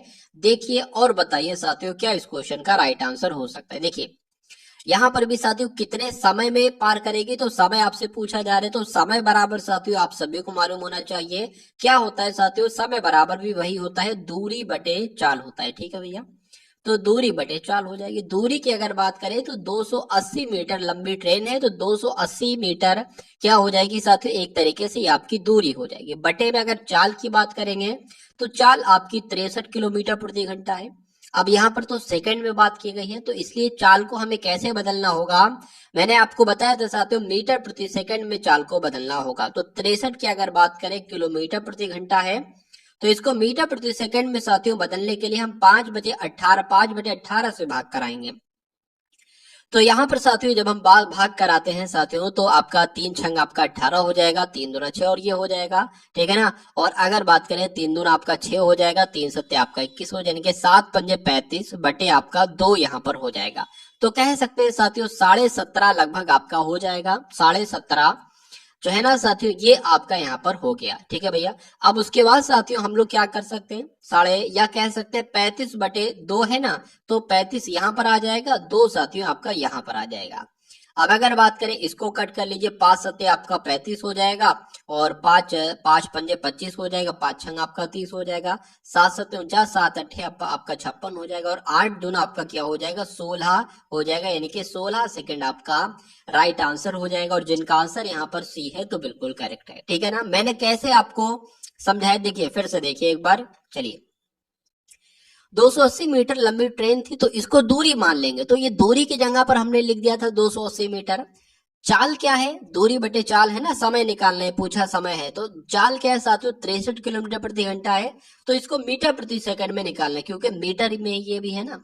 तो अगर किसी भी किलोमीटर प्रति घंटे को मीटर प्रति सेकंड में निकालना होता है तो उसे 5/18 से भाग करते हैं। तो यहाँ पर हमने 63 की गुणा कर दी, सॉरी भाग नहीं, गुणा कर दी 5/18 से। निकल कर आया जो आया वो 35/2 निकल कर आया। तो अब चाल की जगह पे हमने 35/2, 2 नीचे आएगा और इसकी इसलिए साथियों ऊपर चला जाएगा। तो अब इसको कैलकुलेट किया हमने, 16 सेकंड आ गया, तो इसलिए सही जवाब आपका सी 16 सेकंड के साथ जाएगा। चलिए अब उसके बाद देखिए अगले नंबर का प्रश्न आपके स्क्रीन पर देखिए और बताइए सही जवाब आपका क्या होगा। एक दुकानदार 200 बल्ब 10 प्रति बल्ब की दर से खरीदता है। मतलब जैसे कि अगर एक दुकानदार 200 बल्ब खरीदता है और एक बल्ब उसे साथियों 10 रुपए का पड़ता है। इनमें से 5 बल्ब जो है ना फ्यूज हो जाते हैं और वो फेंक देता है। 200 में से 5 बल्ब वो क्या करता है साथियों, फ्यूज हो जाते हैं, इस वजह से वो उनको फेंक देता है। बचे हुए बल्बों को, कितने बल्ब बचे, 195 बल्ब बचे, तो 12 रुपए की प्रति दर की, मतलब एक बल्ब को 12 रुपए के हिसाब से बेचता है, तो उसको लाभ कितना होगा। देखिए भाई 200 बल्ब उसने खरीदे, एक बल्ब अगर उसको 10 रुपए का पड़ा तो 200 बल्ब उसको कितने के पड़ेंगे साथियों, 2000 रुपए के पड़ेंगे। पहला पॉइंट। दूसरा पॉइंट देखिए, इनमें से 5 बल्ब कैसे होते हैं, बेकार हो जाते हैं, तो बचे साथियों 195 बल्ब बचे। अब 195 बल्बों को साथियों, वो एक बल्ब को साथियों 12 रुपए का बेचता है। अच्छा पहले कितने का बेच रहा था, पहले 10 का बेच रहा था, लेकिन इसको कुछ प्रॉफिट भी चाहिए तो ये 12 रुपए इसने कर दिए। तो अब हमें ये देखना है 195 बल्ब, अगर एक बल्ब 12 के हिसाब से बेचे तो 195 बल्ब कितने रुपए के होंगे। देखिए 5 दूना आपका 10 हो जाएगा, 9 दूना 18 और 1 9 हो जाएगा, 2 कम 2 आपका साथियों यहाँ पर 3 हो जाएगा, और 195 सीधा सीधा हम लोग यहाँ पर लिख लेंगे। 0 आ जाएगा साथियों, यहाँ पर 14 आ जाएगा, यहाँ पर साथियों अगर बात करें 13, यहाँ पर मतलब 2340 रुपए के साथियों। यानी कि अब अगर बात करें 195 बल्ब है और एक बल्ब अगर 12 रुपए का बेचता है साथियों, तो 2340 रुपए का वो बल्ब बेचता है। मतलब कुल मिला के खरीदा था उसने 2000 रुपए का और माल अपना बेच रहा है 2340 रुपए का। तो कितना कितना उसको प्रॉफिट हुआ साथियों, 340 रुपए का प्रॉफिट हुआ। तो अगर ये पूछा जाता कि कितना लाभ हुआ तो 340 कहीं ना कहीं ऑप्शन में लिखे होते, लेकिन पूछा जा रहा है कि उस लाभ को आपको प्रतिशत में बदलना और फिर बताना है। तो 340 को प्रतिशत में बदलना है, इसलिए गुणा में साथियों 100 लगाएंगे और नीचे क्रय मूल्य लिख देंगे। क्रय मूल्य कितना था, 2000 रुपए था, 2000 में तो खरीदा था ना, तो 2000 ही साथियों नीचे लिख। इन 2 जीरो से ये 2 जीरो, इस 1 जीरो से ये 0, इसको इससे भाग करेंगे साथियों, यहाँ पर 17 आ जाएगा। तो कहा जा सकता है साथियों 17% का उसको प्रॉफिट हुआ, इसलिए आंसर आपका जाएगा ऑप्शन नंबर सी के साथ। चलिए उसके बाद देखिए अगले नंबर का साथियों क्वेश्चन है कि 36 व्यक्ति एक कार्य को 18 दिन में करते हैं, उसी कार्य को 27 व्यक्ति कितने दिनों में करेंगे। बहुत आसान सा, देखिए 36 व्यक्ति हैं, किसी कार्य को 18 दिनों में करते हैं, वही कार्य, क्या वही कार्य साथियों हम मान लेते हैं, कार्य को वर्क मान लेते हैं, उसी कार्य को अगर 27 व्यक्ति करें तो कितने दिन में करेंगे, कितने दिन में करेंगे साथियों। मतलब कुल मिला के डी निकालना है, क्या निकालना है, डी निकालना है। तो ये 27 की अगर बात करें इसके भाग में आ जाएगा साथियों, यहां से गायब हो जाएगा और डी का आपको मान निकाल देना। इसको कैलकुलेट कर दो, आंसर आपका आपके सामने आ जाएगा। 3 एकम 3, 3 दूना आपके क्या हो जाएंगे, 6 हो जाएंगे, 3 नियम आपके 27 हो जाएंगे, 9 एकम 9, 9 दूना 18 हो जाएगा। तो साथियों 12 दूना कितना हो जाएगा, 24 हो जाएगा। तो कहा जा सकता है साथियों कितने दिनों में वो काम हो पाएगा, 24 दिनों में वो काम हो पाएगा। सही जवाब आपका जो जाएगा वो ऑप्शन नंबर डी के साथ जाएगा, यानी कि 24 के साथ। चलिए उसके बाद देखिए अगले नंबर का साथियों प्रश्न आपके स्क्रीन पर है, यहां पर देखिए और बताइए सही जवाब आपका साथियों क्या हो सकता है, बताइए। चलिए क्या हो सकता है साथियों, राइट आंसर बताने की कोशिश कीजिए कि पहली प्रथम 50 प्राकृत संख्याओं का औसत आपसे पूछे। अगर यहाँ पर साथियों पहली 60 प्राकृत संख्याओं का औसत लिखा होता कोई दिक्कत नहीं, अगर 120 का लिखा होता, अरे भाई 125 का, मतलब कुल मिला के कोई भी संख्या का अगर आपसे पूछे कि प्रथम 50 प्राकृत संख्याओं का औसत क्या होगा, तो आपको कुछ नहीं करना है, आपको एक सूत्र लगा देना है साथियों, n+1/2, बस इतना लगा देना है। ये n क्या है साथियों, जो यहाँ पर संख्या लिखी होगी ना साथियों वो आपकी n हो जाएगी, यानी कि n 50 हो जाएगी। तो 50 + 1 50 प्लस 1/2 हो जाएगा। तो ये आपका 51 बटे साथियों 2 होगा। तो 51 बटे 2 कितना होता है साथियों? 25.5 होता है। तो 25.25 साथियों क्या निकल कर आ जाएगा? ये औसत निकल कर आ जाएगा। क्या आपका राइट आंसर होगा? ऑप्शन नंबर डी आपका। यदि किसी वस्तु का क्रय मूल्य उसके विक्रय मूल्य के 80% के बराबर है। देखिए, क्रय मूल्य क्या होता है? जिस मूल्य पर हमने कोई वस्तु खरीदी है। और विक्रय मूल्य साथियों क्या होता है? जिस वस्तु पर हमने जिस मूल्य पर कोई वस्तु हमने बेची है। तो यहाँ पर कहा जा रहा है कि क्रय मूल्य की अगर बात करें साथियों, देखिए मैं आपको इस प्रश्न को करने का बहुत आसान तरीका बता देता हूँ। तो क्रय मूल्य की अगर बात करें, क्रय मूल्य कितना है? उसके विक्रय मूल्य के, यानी कि विक्रय विक्रय मूल्य की अगर बात करें, यहाँ पर साथियों का लिखा है ना, तो गुणा का निशान आ जाएगा। विक्रय मूल्य के 80%, 80% लिखा है तो 80/100 हो जाएगा। बिल्कुल साथियों हो जाएगा। तो क्यों ना साथियों ऐसे कर सकते हैं साथियों, क्रय मूल्य ये साथियों विक्रय मूल्य की भाग इससे हो जाएगी, तो ये इसके नीचे आ जाएगा। तो विक्रय मूल्य साथियों यहाँ पर आ जाएगा। क्रय मूल्य बटे विक्रय मूल्य बराबर कितना हो जाएगा? 80/100 हो जाएगा। यानी कि कहा जा सकता है कि अगर किसी चीज को, अगर क्रय मूल्य 80 है तो विक्रय मूल्य 100 होगा। यानी कि किसी वस्तु को हमने अगर 80 रुपए में खरीदा है तो बेचा है उसको 100 रुपए में, तो लाभ कितना होगा? लाभ तो साथियों 20 का होगा। इस लाभ को प्रतिशत में बदलने के लिए 100 की गुणा करेंगे और नीचे आप सभी को पता है क्रय मूल्य आता है, तो क्रय मूल्य नीचे हमने लिख दिया 80। 20 से कम 20, 20 चौक आपका कितना हो जाएगा? 80 हो जाएगा। और 100 की भाग साथियों 4 से करोगे तो 25 आ जाएगा। यानी कि 25% का क्या होता है साथियों? प्रॉफिट होता है। सही जवाब आपका जाएगा डी के साथ। चलिए, अब उसके बाद देखिए अगले नंबर का प्रश्न आपके स्क्रीन पर है। यहाँ पर अगर बात करें, किसी परीक्षा में पास होने के लिए अधिकतम अंकों के 36% अंक लाना आवश्यक है। वैसे आपने सुना होगा 33% पर पास इंसान होता है। तो यहाँ पर 33% की बात नहीं की गई, यहाँ पर साथियों 36% की बात की गई है कि अगर 36% आएंगे तो आप पास माने जाओगे। ठीक है। एक विद्यार्थी 113 अंक प्राप्त करता है और वो 85 अंकों से फेल हो जाता है। तो कहा जा सकता है साथियों 113 तो उसको अंक मिले, अगर उसको 85 अंक और मिल जाते तो उसको पासिंग मार्क्स मिल जाते, यानी कि उसके 36% उसको मिल जाते। तो कहा जा सकता है साथियों कि ये 36% के बराबर बिल्कुल कहा जा सकता है। यानी कि 36% बराबर कितना हो जाएगा? इसको अगर प्लस करें तो ये आपका 3 और 5 8 हो जाएगा। 8 हो जाएगा ना? बिल्कुल 8 हो जाएगा। और 8 और 1 साथियों 9 हो जाएगा और यहाँ पर 1 आ जाएगा।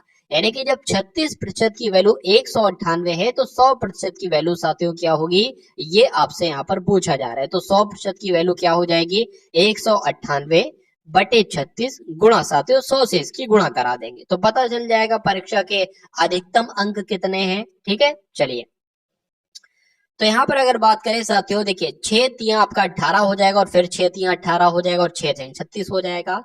3 एकम 3, 3 एकम 3, 3 दूना आपका 6 हो जाएगा। इससे कट करोगे तो ये 50 आ जाएगा। 11 पंजे कितने होते हैं साथियों? 55 होते हैं और 0 लगाए तो 0 लग जाएगा। यानी कि अधिकतम अंक कितने होंगे साथियों? 550 होंगे। सही जवाब आपका जाएगा ऑप्शन नंबर बी के साथ। बहुत बढ़िया, वेरी गुड क्लास। अब उसके बाद देखिए अगले नंबर का प्रश्न है साथियों, मैं आपको इसको करने का तरीका बता चुका हूं। देखिए, किसी संख्या को 387 से भाग देने पर 48 शेष प्राप्त होता है, तो उसी संख्या को 43 से भाग दिया जाए तो शेषफल साथियों क्या प्राप्त होगा?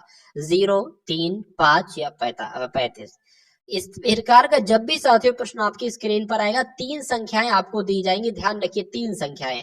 कहा जाएगा कि अगर इस संख्या से, यानी कि किसी संख्या को इस संख्या से भाग दिया जाए तो 48 प्राप्त होता है। अगर उसी संख्या को 43 से भाग दिया जाए तो क्या शेषफल प्राप्त होगा? कुछ नहीं साथियों, ये जो 2 संख्याएं देख रहे हो ना, पूरा खेल इनका है। बस 48 की भाग 43 से कर लो और देखो इसमें क्या शेषफल बच रहा है। 43 से कम 43, 43 से कम 43, यह 48। कितना साथियों शेष बचा? 5 शेष बचा। तो आंसर आपका किस ऑप्शन के साथ जाएगा साथियों? 5 के साथ जाएगा। यदि 2 वृत्तों की परिधियां a अनुपात b हैं तो उनके अनुपात क्षेत्रफलों का अनुपात क्या होगा? यानी कि उनके क्षेत्रफल का अनुपात अगर निकाला जाए तो कितना होगा साथियों? अगर परिधियों का अनुपात a अनुपात b है तो साथियों क्षेत्रफलों का अनुपात क्या हो जाएगा? a² अनुपात b² हो जाएगा, जो कि कौन से ऑप्शन में लिखा है? ऑप्शन नंबर बी में लिखा हुआ है। तो यही आपका सही जवाब है। अब उसके बाद देखिए साथियों 3 की पावर है x प्लस 8 बराबर 27 की पावर है 2x प्लस 1। तो x का मान आपसे पूछा जा रहा है। देखिए अगर बात करें साथियों ये 3 की पावर x प्लस 8 है, हमने लिख लिया, बिल्कुल लिख लिया।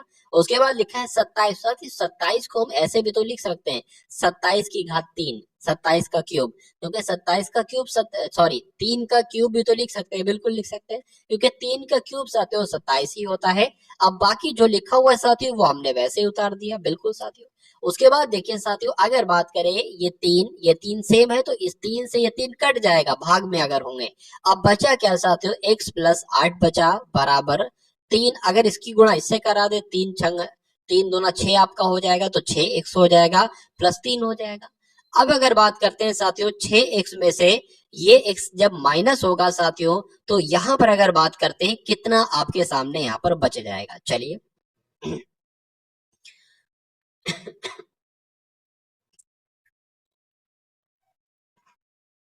देखिए तो जब 6x यहां पर हमने लिखा, इस x को यहां पर लाएंगे साथियों, ये आपका माइनस का हो जाएगा, ठीक है ना, बराबर साथियों हमने यहां पर लगाया। अब ये क्या था साथियों, ये आपका 8 था तो ये 8 ऐसे ही आ जाएगा। अब ये माइनस का आ जाएगा, ये जब माइनस का आ जाएगा तो 6x में से 1x जाएगा तो साथियों 5x यहां पर बचेगा, और 8 में से 3 जाएगा तो साथियों 5 बचेगा। तो x बराबर क्या आ जाएगा, x बराबर साथियों 5/5 आ जाएगा, यानी कि 5 एकम 5 आ जाएगा। तो x का मान साथियों जो निकलेगा वो 1 निकलेगा। तो x का मान ही आपसे पूछा जा रहा था, और एक कौन से ऑप्शन में है साथियों, एक ऑप्शन नंबर डी में है, तो यही आपका बिल्कुल सही जवाब हो जाता है। अब उसके बाद देखिए साथियों नेक्स्ट नंबर का प्रश्न आपके स्क्रीन पर है कि रूट 8 है, फिर रूट 16 है भाग रूट 10 है बटे रूट 49 है, रूट 125 है की घात 3 है। इसका मतलब ये होता है साथियों जब भी अगर किसी रूट के ऊपर क्यूब लगा हो, इसके ऊपर क्यूब लगा हो, तो इसका मतलब ये होता है कि ये संख्या किसी का क्यूब है, किसी का घन है, स्क्वायर नहीं, किसी का क्यूब है। तो ये किसका क्यूब है साथियों, 2 का क्यूब है, तो साफ साफ 2 आ जाएगा।